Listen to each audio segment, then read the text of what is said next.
act out what I'm saying, right? Okay. So we're moving now to the federal level of wolf recovery and management, because right now there's a proposed federal action that is the most damaging of the last 40 years.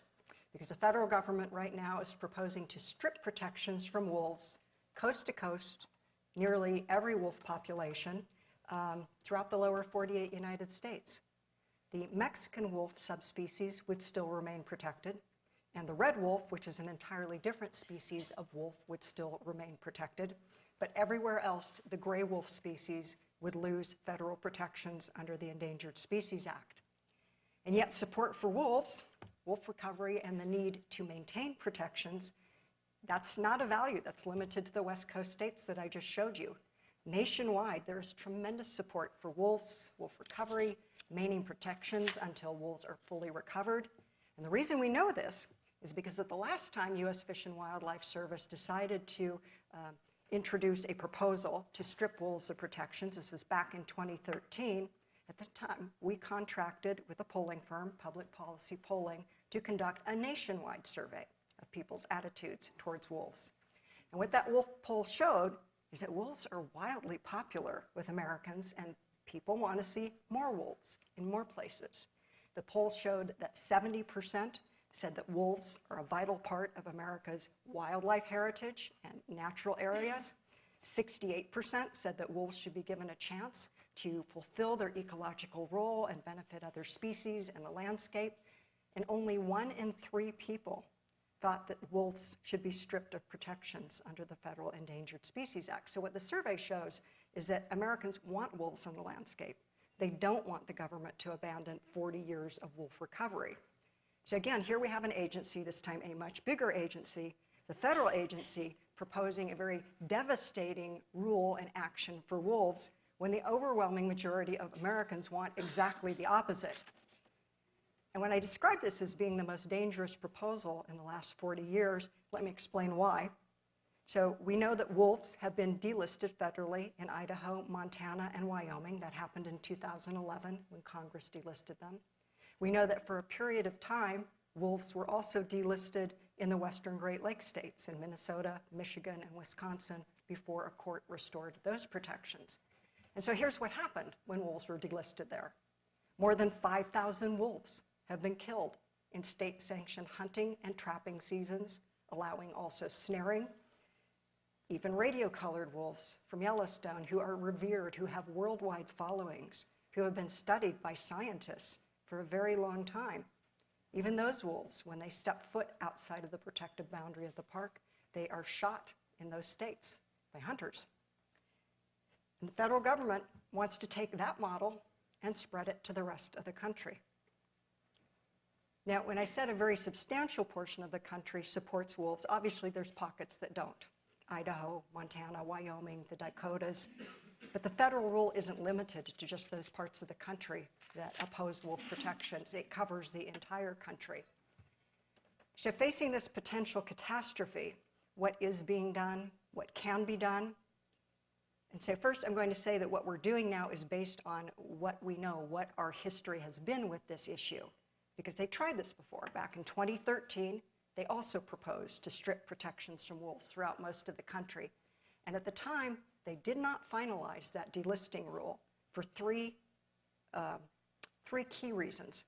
So the first was there was overwhelming public opposition to stripping wolves of protections.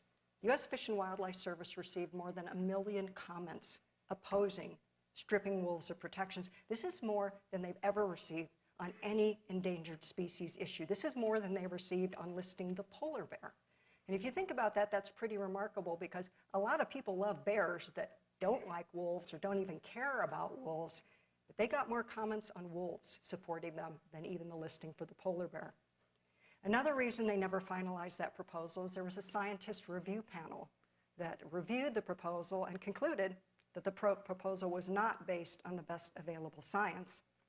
And then the third reason that they did not finalize that rule is that there were several court rulings that overturned their piecemeal delistings in Wyoming and the Great Lakes states and gave pretty darn good reasons why they did that, that really flummoxed the service as to whether or not they could ever finalize this rule. So it made it pretty impossible for them to finalize it at that time. But we knew that at some point they were going to reissue it. It was going to raise its head again. And last summer, in email correspondence with the service, our attorneys did get the confirmation from them that they were planning on resurrecting that delisting rule, that they would reissue it, and that they aimed to do that by December. Now, it turned out it was delayed. It did not come out in December. But knowing that they were going to issue it in December, our leadership met in November, and we decided that this was our opportunity to take what we know and go on the offense. And because we are the Center for Biological Diversity, the first thing we did was sue the bastards. In November, we sued Fish and Wildlife Service for their failure to ever develop a national wolf recovery plan. That lawsuit is still pending. Then in December, we filed another legal action that gave them a roadmap of 3 different ways that they could keep protections in place for wolves and get actual recovery. And then we realized what we needed to do was launch a massive grassroots nationwide wolf recovery and protection effort that would galvanize wolf supporters around the country and get you all and get everyone else that couldn't make it to this conference but is a wolf supporter joined in this epic battle. So we call this campaign Call of the Wild. So our Call of the Wild campaign was launched in January, and already it is mobilizing and training thousands of people across the country to turn their support into meaningful, effective action to protect wolves at the federal level, but also to learn how to protect wolves and fight battles in their own states, in their own regions, where their own local assistance is needed, where their own local knowledge of the area and the players is needed. So our campaign has goals. So we have 3 goals. We have a long-term, a mid-term, and a short-term goal, which any campaign should have. Our long-term goal is to see the recovery and restoration of wolves to all the places in the country wolves used to roam and where there is still suitable habitat for them to thrive. Our midterm goal is to stop this delisting proposal by the Trump administration. And our short-term goal is to flood the U.S. Fish and Wildlife Service with more than 1 million comments, to get key state governors to weigh in, and to keep championing and building our congressional allies on this issue as well. So in January, we held our first Call of the Wild webinar. We announced it on social media as well as direct emails to our own members and supporters. On that first call, we had 539 participants across the country. And in that webinar, we described this critical event that's taking place, the delisting of wolves, why it was so urgent to take action, what the goals of the campaign were, and how people could get involved. Next, we held what we called our Leader of the Pack training webinars. This was a 4-part series held in January and February. During those webinars, we had anywhere from 215 to 500 participants on each webinar. And we tasked them with 2 things. One, to sign up on our website at a specific place at saveourwolves.org to get put in a request for packets of comment letters to be sent to them so that they could start collecting comment letters even before the federal proposal came out. And in conjunction with that, we also tasked them with holding events in their area, which we called Wild for Wolves Rendezvous, because rendezvous is a French word that means we all gather together. And where do wolves move their pups when they're old enough to come out of the den? To rendezvous sites. So we encouraged everybody to hold a Wild for Wolf rendezvous event in their own hometown or wherever they were living. And we helped them organize by, from our own list, inviting people to attend those events on a map that we had up so people could see where there was an event in their own locale. This is an opportunity for people to network together, find out who in your own area is a wolf activist and who would like to table with you or go with you and stand outside PetSmart and gather comments or wherever you are. So it's a way to start building a community of wolf supporters right where you live. Then in February, we did a second launch, kind of like our January initial one, because we wanted to onboard a whole bunch of new people that hadn't been on our January one. Got a lot of people there. And then part of our campaign also includes on this saveourwolves.org website, you can learn how to join Slack.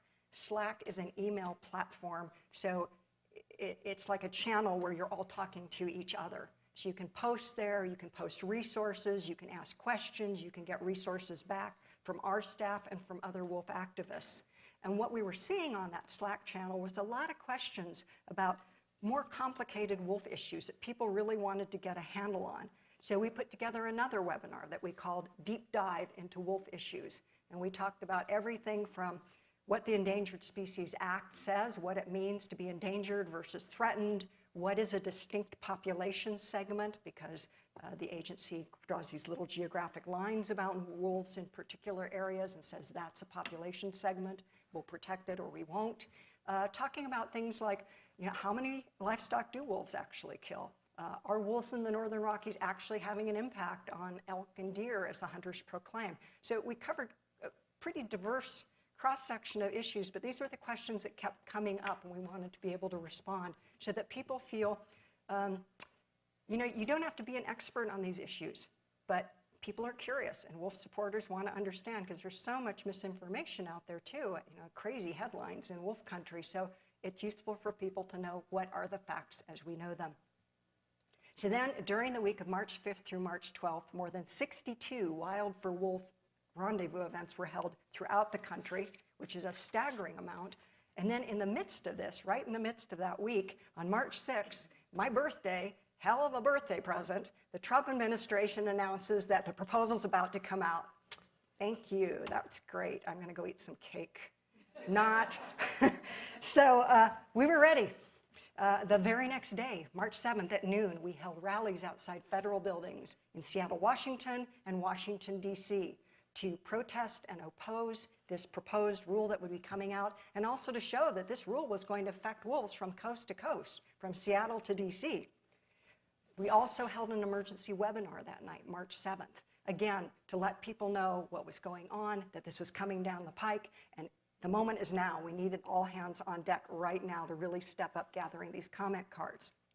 So 1 week later, on March 14th, the proposed rule was finally published in the Federal Register. That's where the agency proposes rules and lets people know when there's a comment period. So they proposed the rule, and then they notified in the rule that there would be a 60-day public comment period. So it ends May 4th. They did not announce any public meetings, but said that people could request them. So these 2 points beg the question, what are the steps that our campaign is taking now that the proposed rule has actually been published and out there for the public? So we are working with coalitions across the country. We are working with the Endangered Species Coalition, which represents more than 400 organizations across the country. In Minnesota, we were working with Howling with Wolves, a group that has a large following in the Western Great Lakes region. And on the West Coast, we're working with the Pacific Wolf Coalition, which is comprised of, I think it's 34 groups now. Different groups are coalescing together to get different products done, different tactics of this campaign.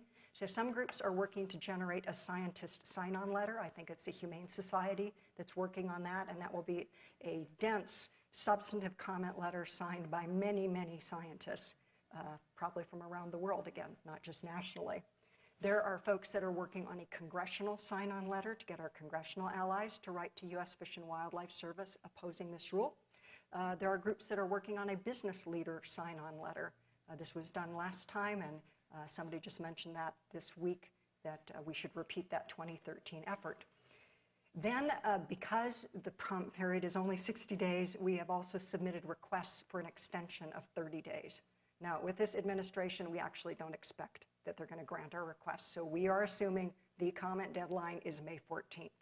We also have made requests for public hearings to be held in specific cities, particularly in Albany, New York, Minneapolis, Minnesota, Portland, Oregon, Sacramento, California, Denver, Colorado, and there's one more I'm missing. There's one more. Okay. And if they do not grant our request for those hearings, then we will be organizing community-led hearings in some of those cities. We will record them. We will send those recordings to Fish and Wildlife Service as comments. And as part of those hearings, we'll put together a panel of speakers because U.S. Fish and Wildlife Service is too scared to show up and face the public. There are individual actions that are being taken by all the activists that have been on the Call of the Wild campaign. So last week, people were calling in to the White House. This has been organized through the Endangered Species Coalition to let people know who to call and how to reach them. Also last day, there were call-in days to governors of key states, and there will be some of those in the future. And then during the April recess, from April 15th through April 26th, we're encouraging everyone to meet with their congressional representatives. Call them up, get an appointment, go in. You probably won't actually meet with the representative. You'll probably meet with their natural resources staff, but that's as good as meeting with the representative themselves. That's their staff job, is to listen to constituents. And, and some people say, what difference does this make? How much of their attention am I going to get? It's important to realize that they are focusing on a whole lot of issues, which makes it all the more important why you need to go in there and meet with them to get this one on their radar. They all want to get reelected. They're not going to get reelected if they're not doing what their constituents want. They need to hear what's important about this issue to you, what's happening and what's bad about it, and that they need to be on the right side of this. There's going to be more actions that'll be coming up, including your opportunity to attend public hearings if they're happening. And then on the final day of the comment period, we will be hand delivering these thousands and thousands and thousands of comment letters that are being assembled. And again, I'll remind you, as Betsy said earlier, they've got a 1,000 comment letter challenge they're trying to meet this week. So they have comment letters somewhere for you to sign. In addition, we have comment letters at our table, and whatever gets signed there, we're turning over to Betsy and Paula to use as part of their 1,000 reach. So don't sign them and take them with you. Sign them and leave them with us so we can make sure they get to the Trump administration. These Call of the Wild webinars have just been stunning. I've long told the people in my organization, we have 9 divisions, I think, in Center for Biological Diversity. So I'm in the Endangered Species program. There's a public lands program. Joe here, Joe Trudeau, wave Joe, is in our public lands division. We have people in our Climate Law Institute and other divisions. And I always tell folks at the center, if you can find a way to link your issue to wolves, I will bring my people with me. Wolf people, you guys are amazing the way you turn out. We could send you 5 emails a day about wolves and you will read them. And this kind of blows the minds of people that do social media for organizations. No, we can't send them more than 2 emails a month. We'll burn them out. I'm like, no, you won't.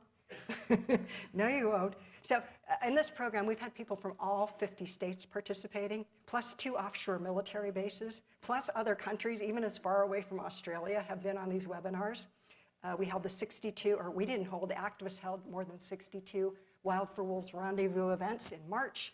Anywhere from 215 to 500 people at a time have been on every single one of these webinars.